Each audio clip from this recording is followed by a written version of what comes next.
Chandausi green society में एक संयुक्त परिवार रहता था।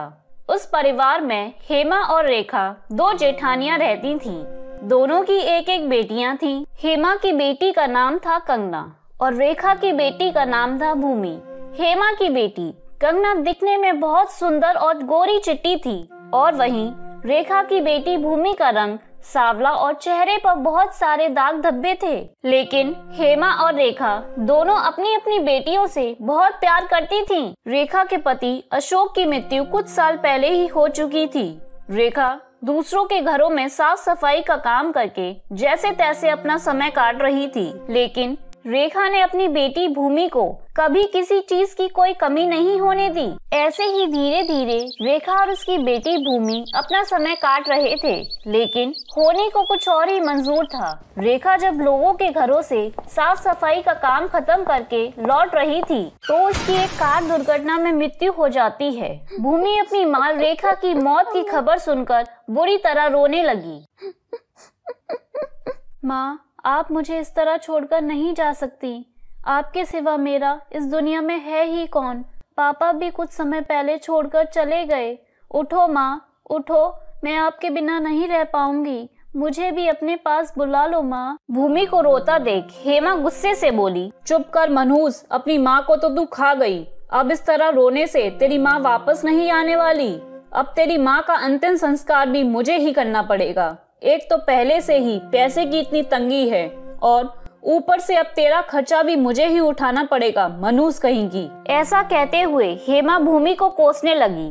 फिर अंतिम संस्कार होने के बाद भूमि घर आकर अपनी माँ को याद करके फूट फूट कर रोने लगी और अब हेमा ने अपना असली रंग दिखाना शुरू कर दिया था। ए मनूस कर लो माई, अब कब तक अपनी मरी हुई माँ का मातम मनाती रहेगी? जा रसोई में जाकर झूठे बर्तन साफ कर, सुबह से गंदे पड़े हुए हैं। और सुन, पूरे घर की साफ सफाई भी करनी है। पर ताई जी, मैं तो अभी बहुत छोटी हूँ, मुझे घर का काम करना बिल्कुल नहीं आता। आप मुझसे कुछ और काम करवा लीजिए। खाना खाते समय तो 4 जनों का खाना अकेले ही खा जाती है और डकार भी नहीं लेती, काम चोर कहेगी। चुपचाप जाकर घर का सारा काम कर, समझी? ज्यादा जुबान चलाएगी तो तुझे धक्के मारकर इस घर से बाहर निकाल दूंगी, मनूस कहेगी। हेमा की बात सुनकर भूमि डर कर जैसे तैसे घर की साफ सफाई करने लगती है और उसके बाद रसोई में जाकर झूठे बर्तन साफ कर और थक हार कर भूमि जैसे ही अपने कमरे में आराम करने जाती है, इतने में ही वहाँ हेमा आ पहुँचती है और गुस्से से बोलती है, अच्छा तो महारानी कल्लो माई यहाँ आराम फरमा रही हैं। चल जल्दी से उठ और कंगना बेटी के लिए खाना गरम कर, वो स्कूल से आती होगी। ताई जी, मैं भी कल से स्कूल जाऊंगी। 1 हफ्ते से मैं स्कूल नहीं गई। बड़ी आई स्कूल जाने वाली, तेरे स्कूल चले जाने के बाद तेरी मरी हुई माँ घर का काम करने आएगी। जा और जाकर खाना गरम कर, महारानी स्कूल जाएंगी। भूमि रोते रोते रसोई में खाना गरम करने लगती है, लेकिन गैस की आग तेज होने की वजह से सारा खाना जल जाता है। तभी वहाँ हेमा गुस्से से तिलबिलाती हुई आई और बोली, सत्यानाश हो तेरा कलमोहिनी, मुझे पता है तू मेरी बेटी से बहुत जलती है। तूने जानबूझकर खाना जला दिया ना? नहीं ताई जी, मैंने ये जानबूझकर नहीं किया, मुझसे गलती से हो गया। आगे से मैं ध्यान रखूंगी, मुझे माफ कर दें। मुझे सब पता है, तूने जानबूझकर किया है ताकि मेरी बेटी स्कूल से आकर खाना न खा पाए। आज तुझे इसकी सजा जरूर मिलेगी। आज तुझे खाना नहीं मिलेगा, एक दिन भूखी रहेगी तो तेरी सब अकल ठिकाने आ जाएगी। इस तरह हर रोज हेमा का अत्याचार बेचारी भूमि पर बढ़ता ही जा रहा था। ऐसे ही कई साल बीत गए। अब हेमा और भूमि दोनों बड़ी हो चुकी थीं। जहां भूमि एक नौकरानी की तरह घर का सारा काम किया करती थी, वहीं हेमा की बेटी कंगना सारा दिन आवारा दोस्तों के साथ बाहर घूमा करती और पार्टी किया करती थी। हेमा के ज्यादा लाड़ प्यार की वजह से कंगना बहुत ही जिद्दी और घमंडी बन चुकी थी और हेमा अपनी बेटी कंगना की हर जिद पूरी किया करती थी। एक दिन की बात है, सोसाइटी में एक ब्यूटी कंपटीशन होने वाला था तो कंगना अपनी माँ हेमा से खुश होकर बोली, मॉम, आपको पता है हमारी सोसाइटी में अगले हफ्ते एक ब्यूटी कंपटीशन होने वाला है और जो कोई भी इस कंपटीशन को जीतेगा उसे 50,000 रुपए का इनाम मिलेगा। साथ ही साथ उसे फिल्मों में काम करने का मौका भी मिलेगा। मॉम, मुझे ये कंपटीशन किसी भी हालत में जीतना है। मेरी प्यारी कंगना बेटी, मुझे पता है ये कंपटीशन तुम ही जीतोगी। पूरी सोसाइटी में तुमसे ज्यादा सुंदर और कोई नहीं है। मॉम, इस कंपटीशन को जीतने के लिए मुझे एक ब्रांडेड और महंगा गाउन चाहिए। मैं पूरी सोसाइटी में सबसे सुंदर दिखना चाहती हूँ। क्यों नहीं मेरी राजकुमारी कंगना बिटिया, मैं तुझे सबसे महंगा और ब्रांडेड गाउन खरीद कर दूंगी। दूर खड़ी भूमि उन दोनों की बातें सुन रही थी। ब्यूटी कंपटीशन की बात सुनकर भूमि से रहा नहीं गया और वह हेमा से बोली, ताई जी, मैं भी ब्यूटी कंपटीशन में हिस्सा लेना चाहती हूँ। क्या आप मुझे एक सस्ता सा गाउन दिला देंगी? शक्ल देखी है तूने कभी अपनी आईने में? मनहूस कहीं की। तू अपना ये मनहूस और काले कोयले जैसे चेहरे को लेकर कंपटीशन में अगर जाएगी तो मेरी बेटी कंपटीशन कभी नहीं जीत पाएगी। हेमा की कड़वी बातें सुन भूमि दुखी होकर अपने कमरे में चली गई और मन ही मन सोचने लगी, क्यों ना मैं अपने हाथों से ही अपने लिए एक गाउन सिल लूं।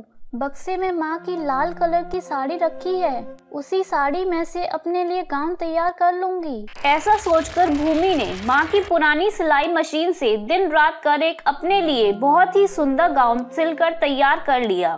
तभी कंगना उसके कमरे में आ गई और इतना सुंदर गाउन देखकर जलते भुनते हुए बोली, अरे इसका गाउन तो मेरे गाउन से भी ज्यादा सुंदर है। मुझे कुछ न कुछ तो करना पड़ेगा, वरना ये कंपटीशन जीत जाएगी। ऐसा सोचकर कंगना रात को भूमि के सो जाने के बाद चोरी छुपके उसके कमरे में गई और उसका गाउन चुराकर सोसाइटी के पार्क में जाकर जला दिया। जब अगली सुबह भूमि सोकर उठी तो उसने देखा उसका गाउन कमरे में नहीं है। वो घबराते हुए गाउन को कमरे में इधर उधर ढूंढने लगी। तभी वहाँ कंगना आई और बोली, क्या हुआ कल्लो माई, क्या ढूंढ रही हो? दरअसल मेरा गाउन नहीं मिल रहा। मैंने बड़ी मुश्किल से सिल के तैयार किया था।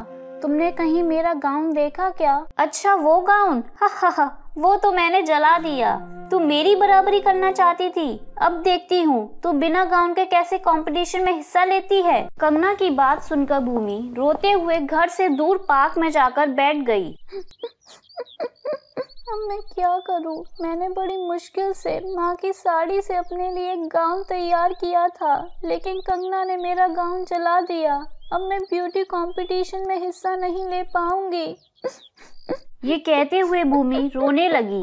तभी वहाँ से आसमान के रास्ते सुंदर परी गुजर रही थी। भूमि की रोने की आवाज सुनकर परी बोली, बेचारी बहुत दुखी और परेशान लग रही है, मुझे चलकर उसकी मदद करनी चाहिए। ये कहते हुए परी भूमि के पास गई। परी को अपने सामने देखकर भूमि चौंक गई। कहीं मैं सपना तो नहीं देख रही? आप सच में परी ही हो ना? हाँ, पर तुम यहाँ बैठकर रो क्यों रही हो? क्या बात है, मुझे बताओ। भूमि ने रोते हुए परी को अपनी सारी बातें बताई, जिसे सुनकर परी ने कहा, ये तो बहुत बुरा हुआ, लेकिन कोई बात नहीं, मैं तुम्हें एक जादुई गाउन देती हूँ। उस गाउन की मदद से तुम ब्यूटी कंपटीशन जरूर जीत जाओगी। भूमि परी को धन्यवाद कर खुशी खुशी गाउन लेकर घर लौट आई। जैसे ही उसने गाउन पहनकर देखा, वो कंगना की तरह खूबसूरत बन गई। तभी कंगना उसके कमरे में आ गई और भूमि को इतना सुंदर गाउन पहने हुए देख और भूमि को एकदम गोरा चिट्टा देख भूमि से बोली, अरे भूमि, इतना सुंदर गाउन तुम कहाँ से लेकर आ गई? ये गाउन मुझे एक परी ने दिया है। भूमि की बात सुन कंगना जलन से मन ही मन जलते भुनते हुए बोली, क्यों ना मैं इस गाउन को चुरा लूं? मैं इस भूमि की बच्ची को किसी भी कीमत पर कंपटीशन जीतने नहीं दूंगी। ऐसा सोचकर कंगना ने मौका पाकर जादुई गाउन को चुरा लिया और अपने कमरे में जाकर उस गाउन को पहनकर देखने लगी। हा, अब तो मैं ही विनर बनूंगी और ये 50,000 रुपए भी मेरे होंगे। ऐसा कहते हुए कंगना बहुत खुश हो रही थी, लेकिन गाउन पहनने के कुछ देर बाद कंगना एक बदसूरत लड़की में बदल गई। अपनी ऐसी हालत देखकर कंगना जोर जोर से रोने लगी।